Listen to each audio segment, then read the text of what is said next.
Ma'asyiral muslimin rahimani wa rahimakumullah. Kehidupan di atas dunia ini sama-sama kita memastikan adalah kehidupan yang sementara.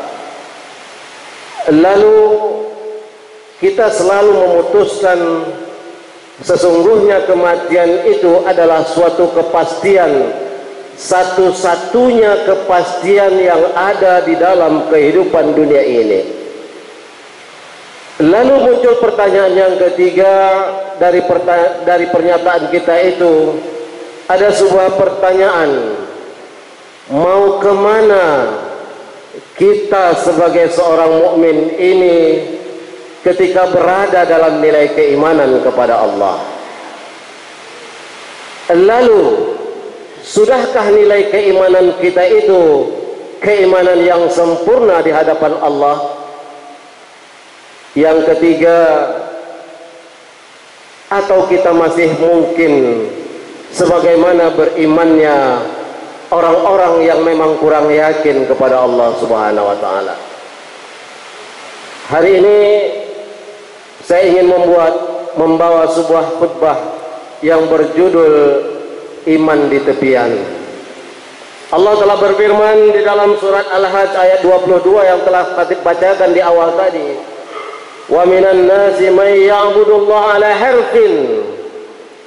Di antara manusia ada orang-orang yang menyembah dengan Allah berada di tepian, tidak dengan penuh keyakinan. Siapa mereka itu? Fa in asabahu khairun, fa in asabahu khairut ma'anna bih. Apabila mereka ditimpa dengan kesenangan dan kebahagiaan, maka mereka merasa tenang dengan keimanan itu. Wa in asabathu fitnatun qalaba ala wajhi. Tapi orang-orang ini apabila ditimpa musibah, ditimpa kesusahan, ditimpa dengan masalah, in qalaba ala wajhi, dia berbalik dengan nilai keimanan itu sambil mengumpat di hadapan Allah. Khasirat dunya wal akhirah. Allah tidak main-main dengan janjinya. Orang yang seperti ini adalah orang-orang yang merugi di dunia dan di akhirat. Zalika wal khusranul mubin. Mereka itu berada dalam kerugian yang nyata. Ma'asyiral muslimin rahimani rahimakumullah. Kadang kehidupan ini menempa untuk kedewasaan dan meningkatkan nilai keimanan kita. Banyak kadang-kadang hal-hal yang kita selalu berdoa kepada Allah, ya muqallibal qulub, wahai yang maha membolak-balik hati, sabbit qulubana, tetapkan keimanan kami kepada Allah. Tapi kadang-kadang lafaz doa itu kita lafazkan ketika kita belum diberi cobaan oleh Allah. Sebagaimana Allah menjelaskan, am hasibtum an tadkhulul jannah walamma ya'tikum mathalul ladzina min qablikum masadhumul ba'sa wad dharra wa zulzilu. Apakah kalian dengan amal kalian yang ada hari ini mengira bahwa kalian nanti di akhirat akan masuk surga, padahal belum datang kepada kalian cobaan sebagaimana cobaan orang-orang terdahulu yang ditimpa dengan musibah yang besar, yang diturunkan oleh Allah bencana, kemudian diturunkan kegoncangan gempa yang dahsyat. Bagaimana kita bisa menyangkakan diri kita di hadapan Allah sebagai ahli surga? Hari-hari apa yang kita lakukan adalah apa yang dilakukan oleh para ahli-ahli neraka, menambah dari dosa kecil ke dosa kecil, sehingga dosa kecil ini tidak juga kita beristighfar kepada Allah, ia akan menumpuk menjadi dosa yang besar dan akan membinasakan pada diri kita sendiri. Lalu di mana Allah ketika kita ditimpa musibah itu?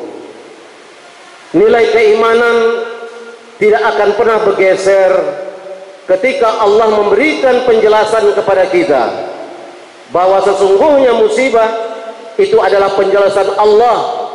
Hidup ada naik turun, Hidup ada senang dan ada susah, maka juga dalam doa kita selalu memanjatkan, Allahumma inna na'udzubika minal hammi wal huzni, wa na'udzubika minal jubni wal bukhli, wa na'udzubika min ghalabatid daini wa qahrir rijal. Tak ada manusia yang bersalah. Ya Allah, jauhkanlah kami dari ham. Ham itu berada dalam hati, keraguan, sesuatu yang menyedihkan. Wal huzni, masih dalam satu nasib kesedihan. Wal minal jubni wal bukhli, yaitu ya Allah jauhkan kami dari rasa takut. Jaban adalah kalimat mutaakkid daripada al khauf. Orang yang jaban itu lebih takut dari si penakut. Maka ya Allah jauhkan kami dari unsur takut ini, karena kehidupan itu adalah pilihan, dan hidup harus memutuskan pilihan. Inna hadainahu sabila imma syakirau wa imma kafura. Kita harus memilih. Ingin menjadi hamba yang bersyukur, berhadapan dengan segala macam cobaan di hadapan kita, atau kita ingin menjadi hamba Allah yang kufur. Itu juga punya hambatan, tetapi hambatan menuju keimanan kepada Allah untuk menjadi hamba yang bersyukur itu lebih banyak rintangannya. Oleh sebab itu, apa yang dijelaskan pada surat Al-Hajj tadi, dijelaskan bahwa manusia yang beriman di tepi-tepi, maksudnya bila ia mendapatkan kebahagiaan, ia betul-betul menyembah kepada Allah dan rasa syukur dengan rasa ketenangan dirinya. Tapi ketika Allah mulai mencobanya, ia mengumpat kepada Allah dan menyalahkan orang-orang di sekitarnya, bahkan menyalahkan anak-anaknya, menyalahkan istrinya. Hanya karena kalian inilah aku gagal dalam mencapai kesuksesan kehidupan dunia ini. Orang-orang ini dijelaskan oleh Ibnu Katsir dan Al-Qurtubi dalam tafsirnya adalah orang-orang yang menggunakan sifat orang-orang munafik. Sesungguhnya al-munafiq, innal munafiqina fid darkil asfal minan nar. Keterangannya adalah sesungguhnya orang-orang munafik itu adalah berada di kerak paling dasar dari api neraka. Kepura-puraan kita itu akan tergambar dari modal apa yang kita lakukan. Ia tidak akan bergerak apabila tidak dijanjikan materi yang akan diberikan dari gerakan dia itu. Ia tidak akan bekerja jika tidak diiming-imingkan sesuatu yang sifatnya duniawi. Ia tidak akan melakukan ibadah kepada Allah jika ia tidak nampak apa yang diberikan oleh Allah kepadanya dengan mata kepalanya. Berbeda dengan orang-orang yang beriman, nilai keimanannya itu yakin bahwa sesungguhnya yang gaib yang akan diberikan oleh Allah kepadanya itu adalah sesuatu yang pasti. Dunia tidak hanya bisa diatur harta dan benda dan kekuasaan, tetapi pertolongan Allah adalah satu-satunya untuk kita mendapatkan apa yang kita kehendaki di dunia ini dan apa yang menjadi kebahagiaan kita di akhirat nanti.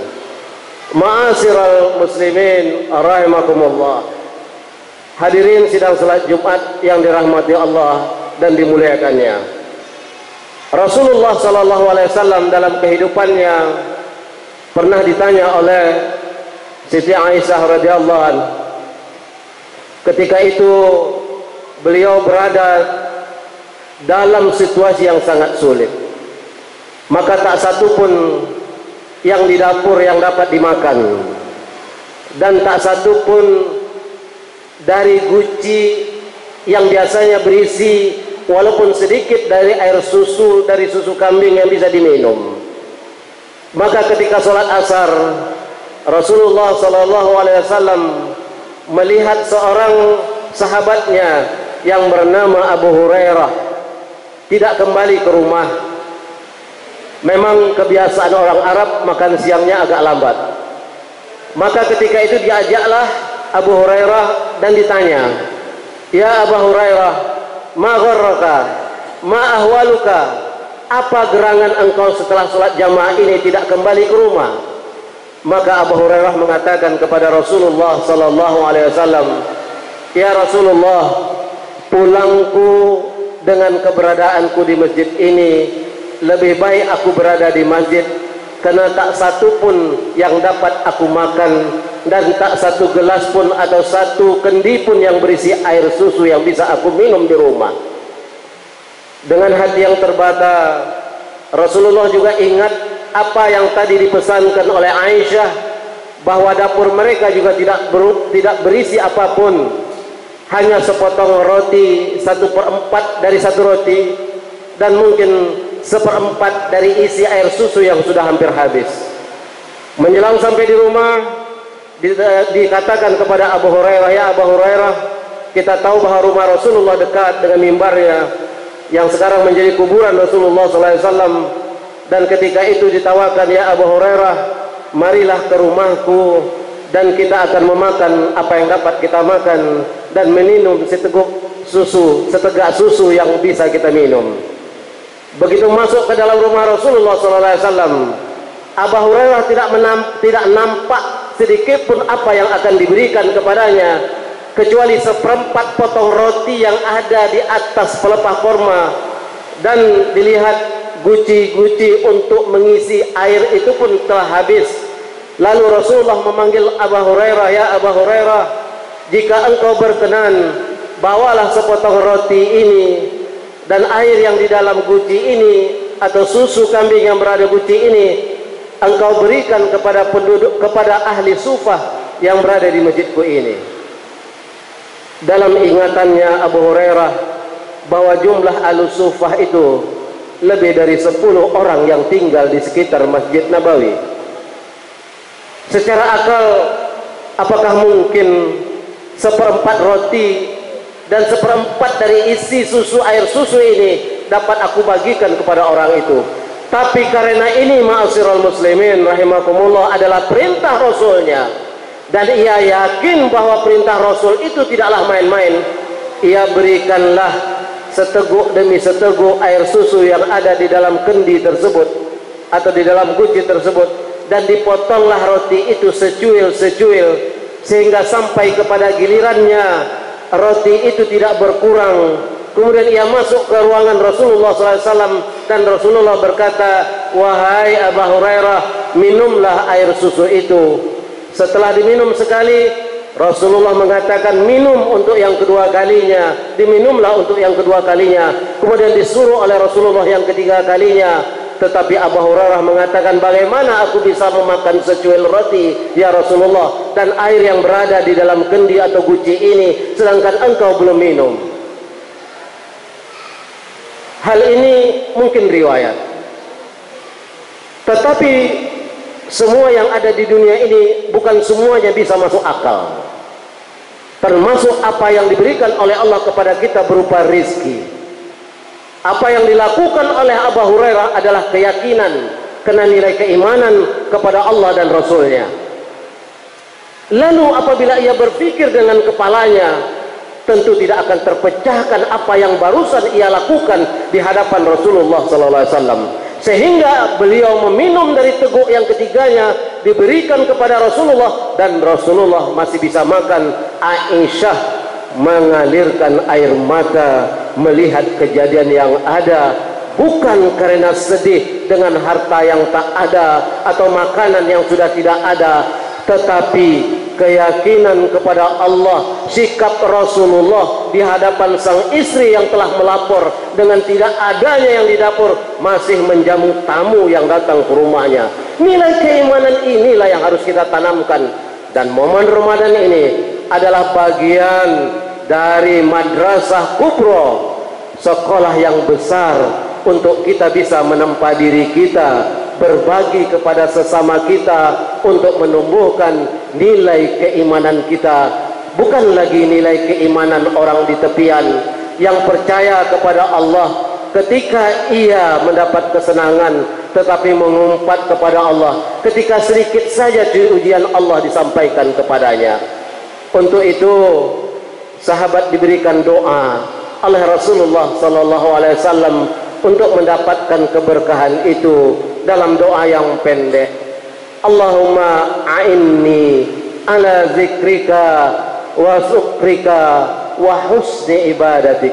Ya Allah, bantulah aku, anugerahkanlah aku kekuatan, a'inni ala zikrika, untuk dapat selalu mengingatmu, wa syukrika, untuk selalu bersyukur dengan apa yang telah engkau berikan, wa husni ibadatik, dan berbakti serta beribadah kepadamu dengan cara yang paling baik.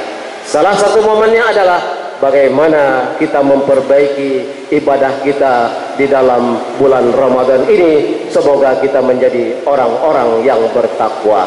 Barakallahu lakum fil Qur'anil azim wa nafa'ani wa iyyakum bima fihi minal ayati wa dzikril hakim fastaghfiru innahu huwal ghafurur rahim.